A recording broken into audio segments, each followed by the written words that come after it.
ইরানের পাল্টা হামলায় প্রতিদিন নাকানি চোবানি খাচ্ছে ইসরায়েল। তবে আশঙ্কা ছিল এসব প্রাথমিক হামলা বড় যুদ্ধে রূপ দিতে পারে। এবার ইসরায়েলের গুম হারাম করতে সরাসরি যুদ্ধের এবং ব্যাপক মিসাইল হামলার ঘোষণা দিল ইরানের ধর্মীয় নেতা আয়াতুল্লাহ আলী খামেনি। আর যুদ্ধ ঘোষণার পরপরই ইসরায়েলে 20 মিনিটের মধ্যে কমপক্ষে 30টি মিসাইল ছুড়েছে ইরান। 2 দফায় ছোড়া ইরানের মিসাইল বৃষ্টিতে দিশাহারা ইহুদিরা। মার্কিন প্রেসিডেন্ট ডোনাল্ড ট্রাম্প হত্যার হুমকি দেওয়ার পরপরই প্রথম বিবৃতিতে ইসরায়েলের বিরুদ্ধে সরাসরি যুদ্ধের ঘোষণা দিয়েছেন ইরানের সর্বোচ্চ নেতা আয়াতুল্লাহ আলী খামেনি। তিনি এক্স হ্যান্ডেলে লিখেছেন, মহান খাইদারের নামে যুদ্ধ শুরু হচ্ছে। ইসলামী খেলাফতের চতুর্থ খলিফা হযরত আলী রাদিয়াল্লাহু তাআলা আনহুর উপনাম খাইদার।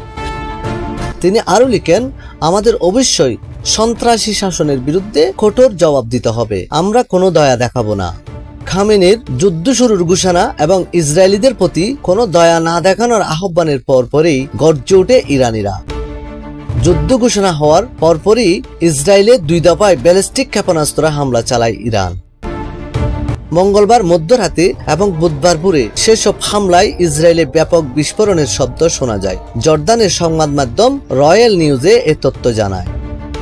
দ্য টাইমস অফ ইসরায়েল জানায়, রাত 12টা 40 মিনিটের কিছুক্ষণ পরে ইসরায়েলের বিশাল অংশ জুড়ে রকেটের সাইরেন বাজতে শুরু করে। এ সময় প্রায় 15টি প্রজেক্টাইল আঘাত হানে। এর প্রায় 40 মিনিট পর প্রায় 10টি ক্ষেপণাস্ত্র ইসরায়েলের আকাশ ছুঁয়ে আসার মাধ্যমে পরবর্তী আক্রমণ শুরু হয়। এছাড়া 20 মিনিটের মধ্যে বিভিন্ন এলাকায় আঘাত হানার খবর পাওয়া গেছে। হামলার কয়েক মিনিট আগে ইসরায়েলি প্রতিরক্ষা বাহিনী ক্ষেপণাস্ত্র হামলার বিষয়ে বাসিন্দাদের সতর্ক করে এবং আশ্রয় নেওয়ার নির্দেশ দেয়। সর্বশেষ খবর অনুযায়ী ক্ষেপণাস্ত্র আঘাত হানার স্থানে উদ্ধারকারী দল পৌঁছেছে। তবে আরো হামলার আশঙ্কায় উদ্ধার তৎপরতা ব্যাহত হচ্ছে বলে জানা গেছে। আন্তর্জাতিক ডেস্ক, পি নিউজ।